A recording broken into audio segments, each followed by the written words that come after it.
that as well. And that's all in at the same time as doing our clinical work.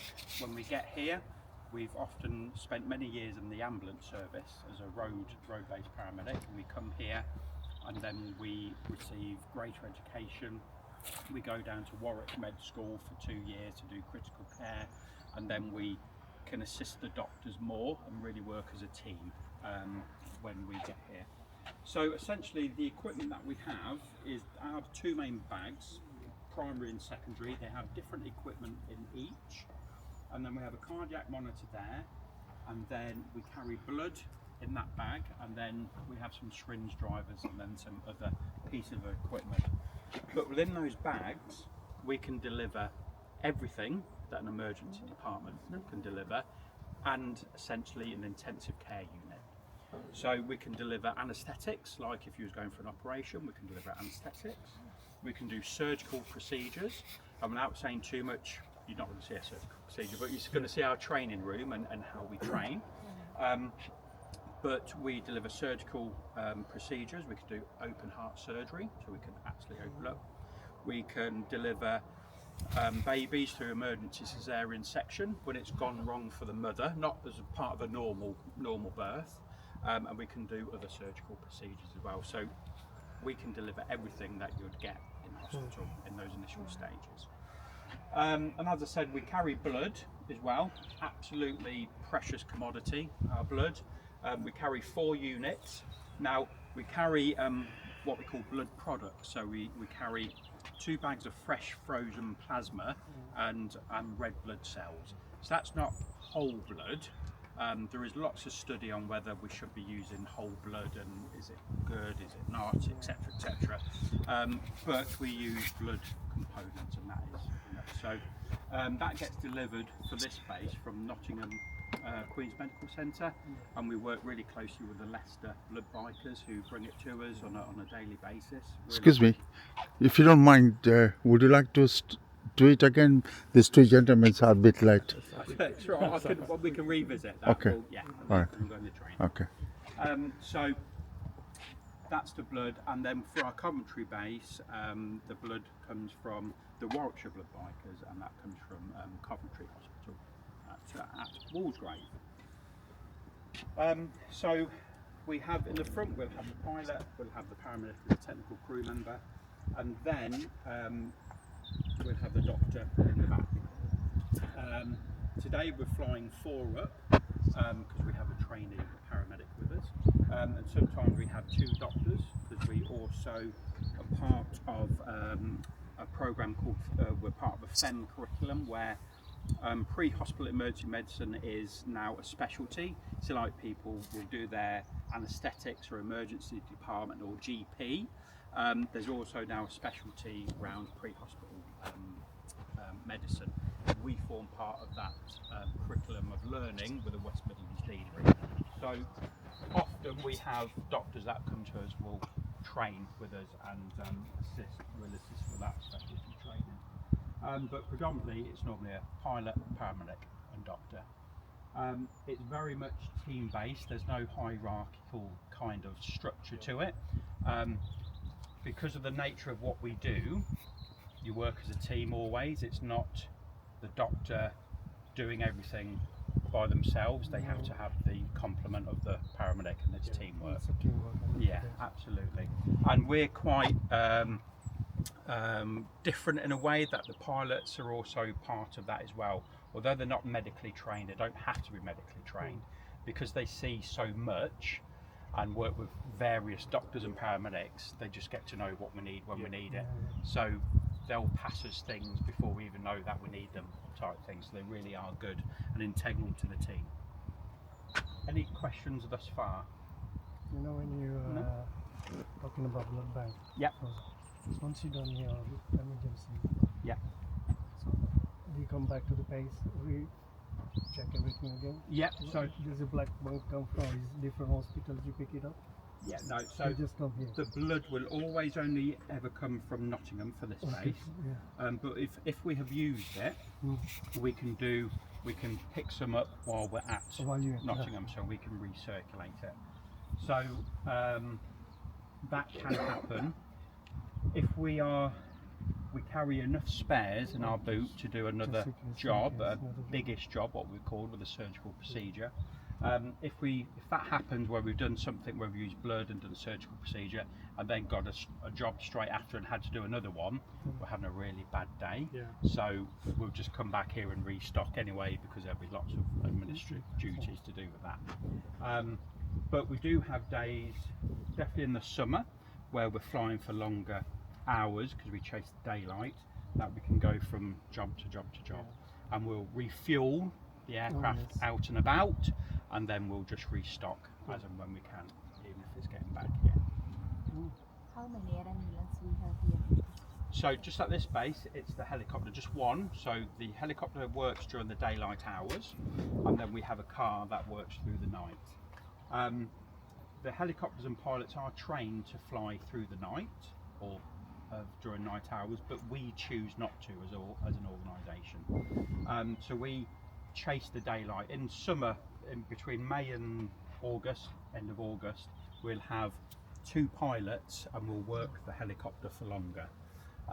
There's so many more rules and regulations about night flying, and we've got such a good road network that we can jump in the car It's and quicker be than wherever we need, to be honest. And it's dangerous flying at night, you know, and as I say, there's so much law around it that it's quicker being on the car, to be honest. But what we can do, and often because we're pushing right to the dark hours when we fly, we can fly at night, and we do come back at night, and we've got helicopter landing pad with lights, etc.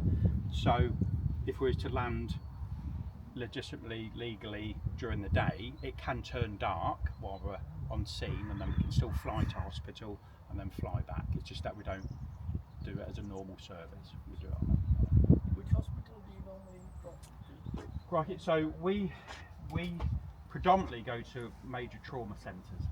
About 10 years ago, the networks of how hospitals worked changed, and major trauma centres and major trauma units or trauma units were born.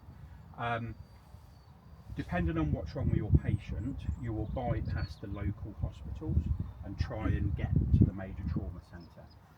And that's often what we do. So the main ones that we go to are Nottingham, QMC, UHCW at Coventry, Stoke and Sheffield. They're the main trauma They're centres geared there. to Yeah, absolutely. So Sheffield, Stoke and Coventry have got helipads, but Nottingham hasn't.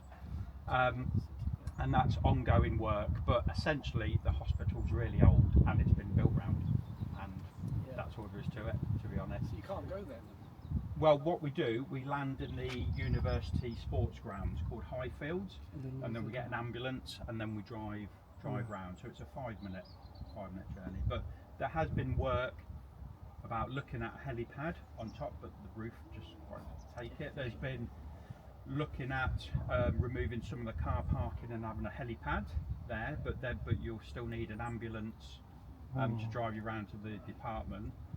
That will cost lots and lots of money to just carry on what we're doing, and we'll have to revisit Can you tell it. us a little bit about the craft itself then? I mean, Yeah. So it's we're just saying that it's an Italian aircraft. It's an Augusta Westland 109. It's the fastest civilian aircraft of its type. Normally, these come out as VIP models. Normally, this will have big plush carpet and nice leather seats and TVs and a brandy cabinet, etc. We can't get away with that. So we strip it out on the production line, or say Leonardo, who we get it from, and then we have a medical interior popped in. So this will easily cruise anywhere between 140 and 160 knots, which equates from about 160 to 190 miles an hour.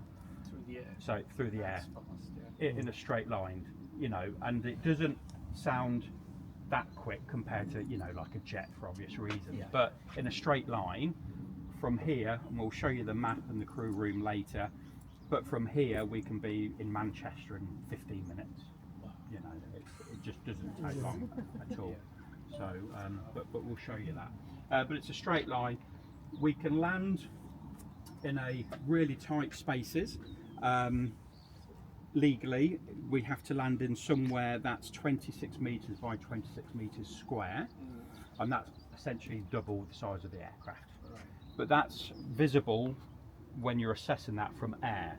So when you land, if it's smaller than that, then hey ho, you gave it your best shot. You know, you can't get out measuring devices, of course. There are, over the years, it's become more and more regulated. It's always been safe, it's always been regulated. We used to land in quite tight spots 10, 15 years ago. We don't do that so much now. We would rather go to a bigger site and then get taken to the scene. Is there a height that you have to fly at, or? So we have rules around that. Is we essentially, depending on how you interpret the rules, because rules are always interpreted, aren't they? We cannot fly, well, as the norm, less than 500 feet. But that 500 feet, how it's written, it says you cannot be anywhere near any person, vessel or structure within 500 feet. So if you interpret it another way, we can fly 2 inches off the floor, as long as we're not near 500 feet of anything. So that's kind of not really possible, because you've got power lines, houses, people, whatever. Maybe possible in the Peak District. I'm thinking, are drones causing problems now? No, not really, because when most of the drones are operated by fire service or police, and when they do go up, they do let us know. There's not that many hobbyists yet. But there are, but no, it doesn't really. But we'll kind of really alert to drones, etc. And you know, it's not really that big. yeah, absolutely, and it is a busy sky, and you look up and you think it's not busy, but it is when you get flying. So, but with the 500 feet, we can also come down to 300 feet, but that's all dependent on how much visibility we've got. If we fly at 300 feet, it's not the norm, and it's very, very infrequent, but we've got to be able to see more than 3 kilometres in front of us. And if you think at 300 feet, the reason we don't do that, the pylons are at 250 feet, so we're only 50 feet above those. So it doesn't, but generally anywhere between 500 and 1,000 feet. And we have what's called HEMS exemptions, where we can fly less than 1,000 feet, say over Leicester, but no one in general aviation can, they can't, apart from the military. And the reason that we have an exemption for that, because we may need to land, and of course you've got to come through those minimums to be able to land.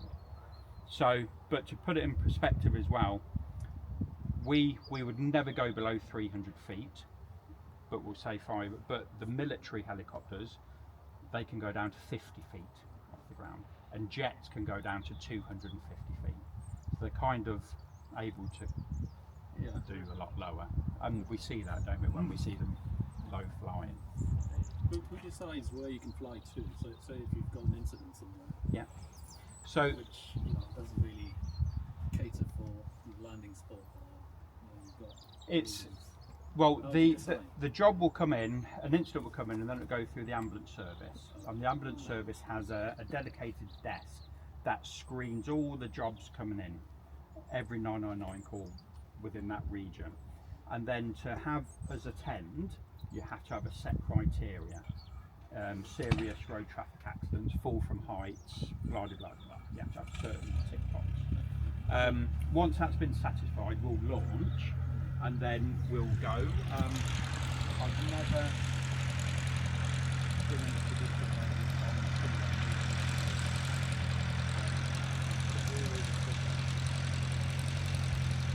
and it's up to us to make sure that the flight is safe. So even if we're going,